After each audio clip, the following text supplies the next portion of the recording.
The results of choosing him and honoring him is one more block being laid down as investment for destiny.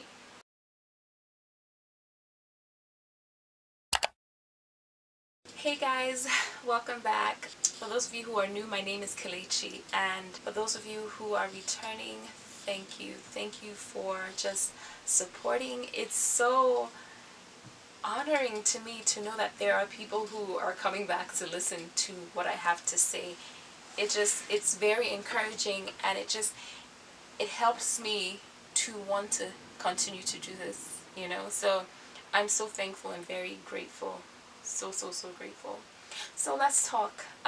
Today I'm going to be talking about godly standards, and it's something that is very, very, very personal to me. So what I'm actually going to do is I'm going to break it up into two parts. I'm going to talk about some of it this week and then next week. And I'm doing it this way because I do not want anything to be lost in my bid to try to keep my videos short. So I'm going to, spread it apart. So godly standards, when I think about that, the verse that comes to mind all the time is Galatians 6:9, and it says that we should not be weary in doing good, because in due season we will reap the reward. And I believe that there is a petition there for us not to be weary in doing good, because it's very easy to get tired of making the right decisions, right? When you're not seeing the reward that you would hope for, but instead you're getting like the opposite. When I think about this, the example that comes to mind always, constantly for me is Joseph. We see in Genesis 39, Joseph is facing up to this woman, Potiphar's wife, and she wants him to sleep with her. And Joseph, he says no, he's not doing it. And he chose to honor God in that situation, even in the face of death, because here he is, a Hebrew slave in the house of an Egyptian person. Death could very well have been the result of him saying no, but he decided that he was going to say no regardless.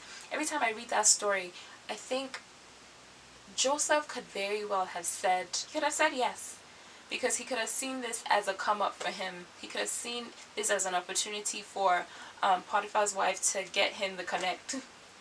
Right? I mean, she was Potiphar's wife, she was close to Pharaoh. And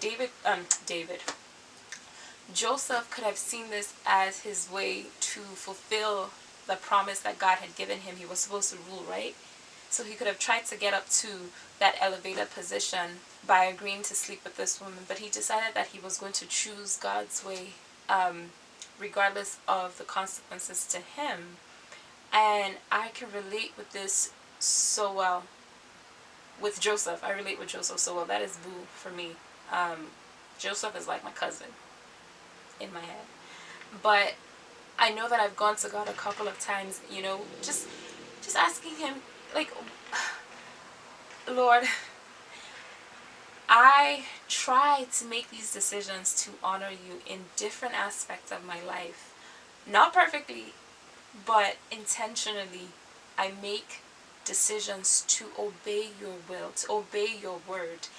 And a lot of times I feel like I'm met with rejection sometimes, with being overlooked, with feeling like I'm behind everyone, like everyone is moving ahead of me, and just feeling like this is not the result that I would hope to get if I'm choosing you, Lord. What is happening? What is going on?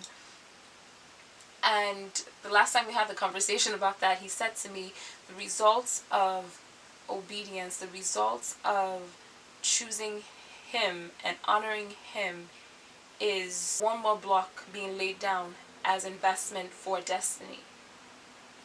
We see with Joseph as well, it seemed like everything was going all the way left, but in actuality he was being positioned. It was a setup for him to be one step closer to the palace, a setup for him to be one step closer to that promotion that was going to change his entire life. And God said to me, the house will always be bigger than the brick. It will always be bigger than the brick. It might feel like that brick in that moment is like the biggest investment ever, but it will always be small in comparison to the entire picture. And God is the architect. He has the blueprint. He knows what that house is supposed to look like. And so he said, if he says lay that brick right there, go ahead and lay that brick right there. Your back might be hurting, you might be tired, you don't want to lay that brick, go ahead and lay that brick. You might look around and you might see everybody's house popping up easily, like they're cutting corners, they're doing things their way, and their houses are coming up quickly. Don't look to the left, don't look to the right, just focus on him, lay that brick. You might feel like as you're laying that brick, you're standing by yourself, you're building by yourself. And he's like, it doesn't matter. Go ahead and lay that brick, because I have the blueprints. I know what this is supposed to look like, and it will be way better and at the right time, because you're not going to be building that house. Nobody builds house for forever except you're in Nigeria, and maybe. But generally, there is a set time for a house to come up.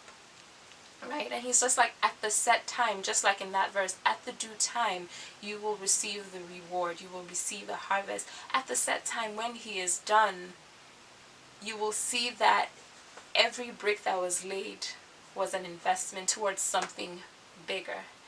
And the more I understand that God has the blueprint to my life, that he knows exactly what he has planned for me and what he is calling me to and who he says that I am, the more I'm able to let go of the rein, and the less inclined I am to jeopardize God's infallible plans in exchange for the infallible words and actions of man. Especially the older I get, and I'm closer to 30 than I am to 21, and people's opinions start to matter less and less and less the more I know who God says that I am. It doesn't really hold that much weight anymore. Right now, I pray for anyone who feels like they are often overlooked, or who is struggling with rejection, or who feels tired because they are in that space of choosing to honor God, who feels like everyone else is going ahead of them because they are making the decisions to honor God. I want to pray that right now that you realize that you are not behind, but that instead you are on the path to your next. And instead that this is the trajectory that will take you to where God wants you to be, and that at the right time you will see what he's been building all along. So I really, really, really hope that this just helps you to hold on to your convictions, really helps you to just not let go of your daily decisions of obedience, because they're racking up, they're stacking up, and eventually you will see the culmination of everything. Join me again next week, and I will be talking about the flip side. I will be talking about what it looks like when we decide to take matters into our own hands, and we decide to just throw God's ways and his will and his word just by the wayside in an attempt to please other people. And the example I'm going to use is Adam and Eve, because I feel like they are the poster children for doing things that they were not supposed to be doing, and we see the consequences that came up as a result of that. Well, I hope you guys have a wonderful, wonderful week, and I will see you all next week.